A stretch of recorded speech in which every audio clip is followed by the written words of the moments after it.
देश की राजनीति में आरोप प्रत्यारोप आम बात है, लेकिन जब देश की सेना का इस्तेमाल कोई पॉलिटिकल पार्टी अपनी सस्ती राजनीति के लिए करे तो इससे शर्मनाक कुछ नहीं हो सकता। दरअसल चुनाव के मुहाने पर खड़े पश्चिम बंगाल की मुख्यमंत्री ममता बनर्जी ने इसी घटिया राजनीति का परिचय देते हुए एसआईआर के मुद्दे में सेना पर बड़ा आरोप लगाते हुए कहा कि भारतीय सेना के कमांडेंट रैंक के एक ऑफिसर फोर्ट विलियम के ईस्टर्न कमांड हेडक्वार्टर में बीजेपी के इशारे पर एसआईआर का काम कर रहे हैं। वैसे ममता बनर्जी ने न तो कथित सेना अधिकारी का नाम बताया, न ही कोई डिटेल्स ही शेयर की।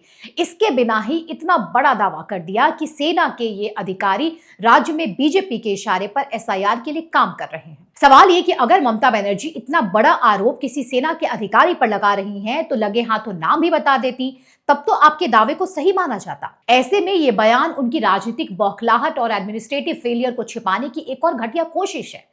भारतीय सेना किसी राज्य के सीएम या किसी पार्टी की निजी जागीर नहीं है। सेना की जवाबदेही राष्ट्र के प्रति है, न कि किसी राजनीतिक दल के लिए। ये कहना गलत नहीं होगा कि सेना को बदनाम कर सस्ती राजनीति करना ममता बनर्जी की एक आदत सी बन चुकी है।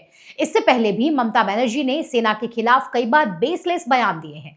बिना किसी ठोस आधार के सेना के खिलाफ जहर उगला है। आपको याद होगा सितंबर 2025 में ममता बनर्जी की पार्टी टीएमसी ने दूसरे राज्यों में पश्चिम बंगाल के बांग्ला भाषी प्रवासी मजदूरों पर कथित अत्याचार के खिलाफ प्रदर्शन के लिए धर्मतला में गांधी प्रतिमा के पास सेना की जमीन पर एक मंच बनाया था।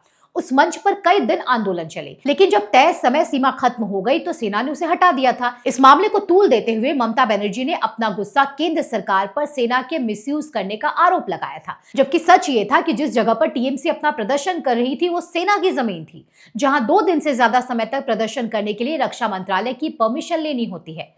उस समय एक रक्षा अधिकारी ने यह खुलासा किया था कि कार्यक्रमों के आयोजन की अनुमति 2 दिनों के लिए दी गई थी, जबकि मंच बने 1 महीने से ज्यादा का समय हो गया था। आयोजकों को कई बार इसे हटाने के लिए इन्फॉर्म किया गया, बावजूद टीएमसी ने इसे नहीं हटाया। लेकिन ममता बनर्जी ने सारे फैक्ट्स को झूठा बताते हुए केंद्र सरकार पर सेना के मिसयूज करने का आरोप लगाया। 2016 की एक घटना याद है आपको, जब दिसंबर 2016 में 36 घंटे तक राज्य सचिवालय नबन्ना में धरना दिया था ममता बनर्जी ने, जहां उन्होंने विद्यासागर सेतु पर सेना के व्हीकल काउंटिंग ड्रिल के विरोध में धरना दिया था और वार्निंग देते हुए कहा था कि अगर सेना को नहीं हटाया गया तो वो इस मामले पर लीगल ऑप्शन पर विचार करेंगी। जबकि सच ये था कि किसी भी राज्य में सेना का ये एक routine annual data collection exercise होता है, जिसकी जानकारी राज्य सरकार को पहले से ही दे दी गई थी। लेकिन फिर भी ममता बनर्जी 36 घंटे तक सचिवालय में डटी रही, ये संदेश देने के लिए कि सेना मेरे खिलाफ साजिश कर रही है। सवाल यह है कि ममता बनर्जी अपने राजनीतिक बदले के लिए कितनी बार देश की सेना का इस्तेमाल करेंगी।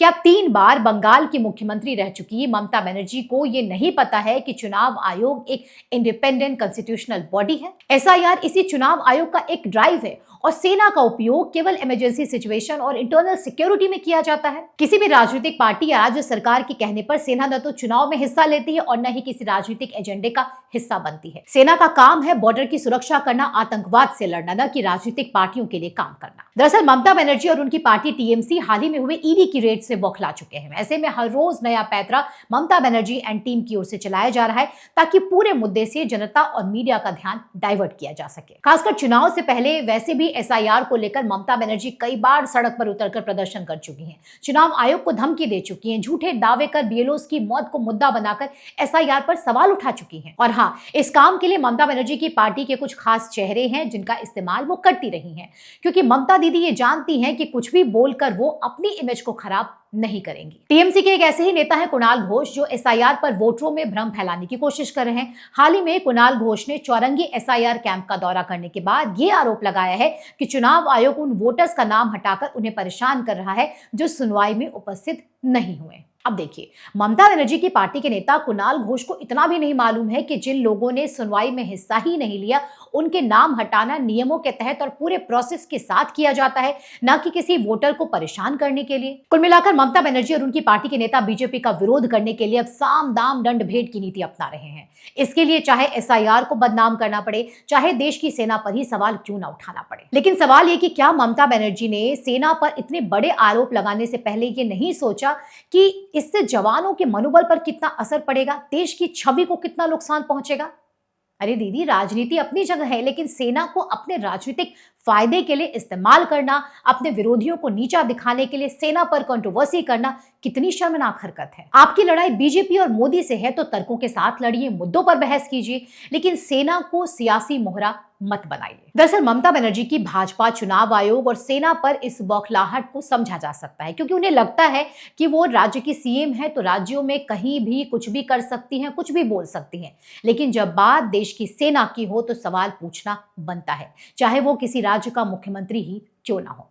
आखिर में सवाल आपसे है कि क्या सेना को अपने राजनीतिक एजेंडे के लिए इस्तेमाल किया जा सकता है? हमें कमेंट करके जरूर बताएं। धन्यवाद।